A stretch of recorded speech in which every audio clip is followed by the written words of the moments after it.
नमस्कार। आज का हमारा विषय संतान सुख। बहुत सारे ऐसे दंपति हैं जिनकी संतान नहीं हो रही है। 2 साल हो गए, 8 साल हो गए, 10 साल हो गए, 12 साल हो गए, 15 साल हो गए। देखिए, अगर आपकी नई शादी हुई है तो ये आजकल का एक कल्चर स्टार्ट हो गया है कि प्लानिंग का।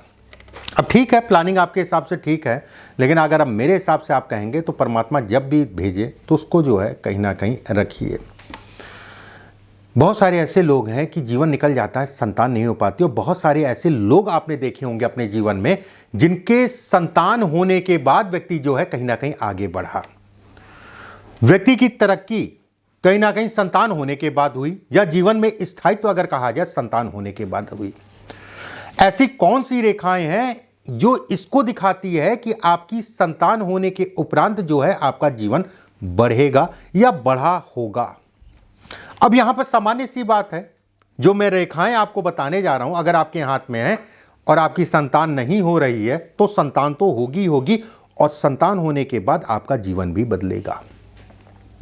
हर समय रेखाएं एक जैसी नहीं होती हैं, समय के अनुसार अगर कहा जाए रेखाएं बदलती हैं। और जो रेखाएं मैं योग आपको बताऊंगा ये दिखाता है कि व्यक्ति की संतान कहीं ना कहीं काबिल होगी, और उसके लिए अगर कहा जाए तो भाग्य लेके आएगी। ये जीवन में स्थायित्व जो है व्यक्ति की दिलाएगी, उसमें कहीं कोई दो राय नहीं है। जो भी मैं 2 योग बताऊंगा, उन दोनों योग की अगर मैं बात करूं तो कहीं ना कहीं उन चीज़ों को दिखाते हैं। जन्म कुंडली में भी मैं हस्त रेखा में आपको बताऊंगा 2 योग, बहुत ध्यान से देखिएगा। और जन्म कुंडली में भी अगर कहा जाए, जिन लोगों का गुरु मंगल शुक्र चंद्रमा, गुरु मंगल शुक्र और चंद्रमा अगर बलिष्ठ हैं, अच्छे हैं, शुभ ग्रहों से दृष्ट हैं, शुभ जगह बैठे हैं, ऐसे लोगों की संतान अगर कहा जाए काबिल होती है, और संतान होने के बाद जीवन में कहीं ना कहीं स्थायित्व आता है। एक बात है तो कई चीजें, ठीक है, एक छोटा सा मैंने उदाहरण दिया है, बाकी तो पंचमेश कहाँ है, क्या है, कैसे घरों से पीड़ित है, अच्छा है बुरा, वो एक अलग विषय हो गया। गुरु राहु मंगल सूर्य अगर कुपित होंगे तो भी कहा जाएगा कि व्यक्ति की संतान नहीं होगी, या संतान विलंब होगा, या संतान अगर समय से हो भी जा रही है तो संतान का सुख नहीं मिलेगा। चलिए अब कार्यक्रम को शुरू करते हैं। हस्त रेखा में ऐसे 2 योग पे बात करेंगे। अगर आपके है तो ये तय मान के चलिए संतान तो होगी होगी, और उसके होने के बाद अगर कहा जाए आपका जीवन बढ़ेगा और संतान भी कहीं ना कहीं काबिल होगी। ध्यान से समझिएगा।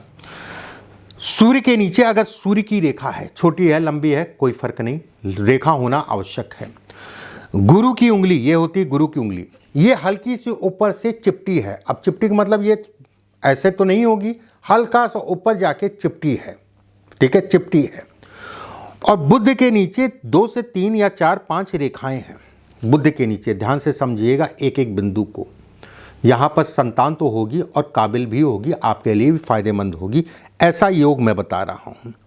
जीवन रेखा अगर कहा जाए गोल है, ये होती है हृदय रेखा। ये हर किसी के हाथ में, ज़्यादातर हाथों में मिलती है हृदय रेखा, कुछ हाथों में नहीं होती है।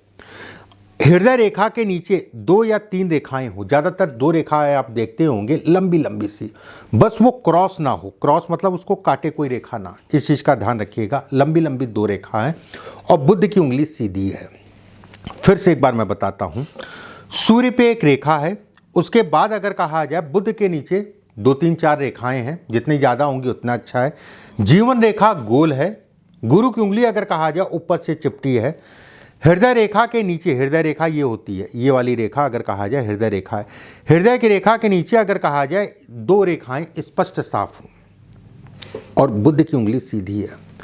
संतान होगी, संतान होने के बाद व्यक्ति की तरक्की होगी। ऐसे लोगों का मकान प्रॉपर्टी या इसको भी कहीं ना कहीं संतान होने के बाद ये इंगित करता है। भले एक अलग विषय है कि लेट हो सवेर हो, लेकिन ये जरूर मैं कहूँगा अगर ये रेखाएं हैं तो संतान होगी, और संतान काबिल भी होगी। देखिए, भाग्य रेखा को आप लोग ऐड कर लीजिएगा, ठीक है, इस चीज़ का ध्यान रखिएगा। ये भाग्य रेखा इंपॉर्टेंट रेखा होती है। दोनों योगों में अपने से इसको ऐड कर लीजिएगा, ठीक है, भाग्य रेखा को ऐड कर लीजिएगा। चलिए इस पर मैं ऐड करके ही बता देता हूँ। ये होती है भाग्य रेखा। यहाँ पर मान लीजिए 2 3 रेखाएं हैं, और एक रेखा बुध के क्षेत्र से आई और भाग्य रेखा पे मिल गई। एक त्रिकोणनुमा आकृति गुरु के क्षेत्र पे बने, या फिर मान लीजिए बुध के क्षेत्र पे भी त्रिकोण बन रहा है, एक आध रेखाएं उसके साथ में त्रिकोण भी है। इस जगह पे यौनुमा आकृति है, ध्यान से समझिएगा, इस जगह पे यौनुमा आकृति है और यहाँ पर छोटा छोटा सा चेन बने, ये ऐसे करके जो है चेन बन रही है, तो भी ये कहा जाएगा कि व्यक्ति की संतान जरूर होगी। संतान होने के बाद व्यक्ति को कहीं ना कहीं तरक्की मिलेगी या स्थायित्व आएगा, ये सुखों को भी दिखाता है। संतान भी कहीं ना कहीं काबिल होगी, लेकिन ऐसी लोगों की संतान जो भी देखी गई है ज़्यादातर उससे दूर। मतलब मान लीजिए आप जो है इस शहर में रह रहे हैं, वो उस शहर में रह रहा, उसकी पोस्टिंग व नौकरी करने, या आप देश में हैं वो विदेश में है। ऐसे योग भी इसके अनुरूप अगर कहा जाए 90% बनते हैं।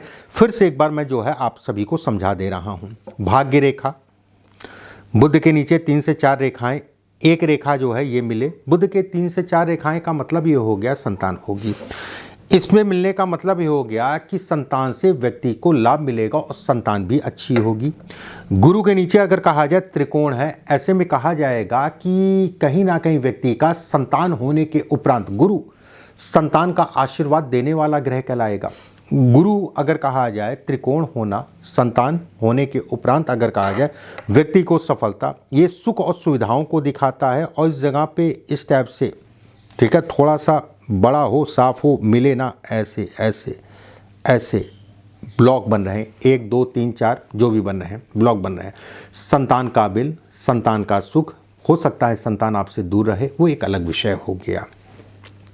ये दोनों योग मैंने आपको जो बताए हैं, तो अगर आपके में मान लीजिए कोई सा भी एक योग है, और योग में भी अगर कहा जाए 5-6 बिंदु मैंने बताए हैं आपको, 5-6 बिंदु बताए हैं, 5 में से मान लीजिए 4 भी हैं, तो भी मान के चलिए संतान होगी, उसमें कहीं कोई दो राय नहीं है।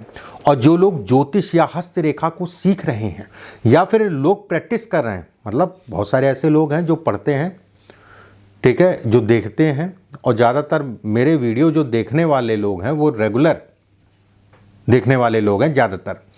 अगर ये स्थितियां हैं तो इसको रट लीजिए। ये योग मैंने दोनों बताए हैं, कई योग हैं, ऐसा नहीं है कि केवल यही 2 योग हैं, कई योग हैं, लेकिन ये मुख्य योग है। रट लीजिए, किसी के भी हाथ में आप देखिए तो उससे कह दीजिए आपको परमात्मा संतान देगा, ये तय है। और संतान होने के बाद अगर कहा जाए आप लोगों को सुखों में वृद्धि भी होगी, चाहे वो धन हो, चाहे कोई अन्य कोई सुख हो। वीडियो अच्छा लगे तो लाइक कर लीजिएगा, चैनल को सब्सक्राइब जरूर कर दीजिएगा, और ज़्यादा से ज़्यादा लोगों तक इसको शेयर कर दीजिएगा। बहुत सारे ऐसे लोग हैं जो संतान को लेकर चिंतित हैं, उन सभी लोगों तक ये वीडियो जाना चाहिए। अगले वीडियो में फिर आप सभी से मुलाकात होगी। अभी के लिए बस इतना ही। नमस्कार।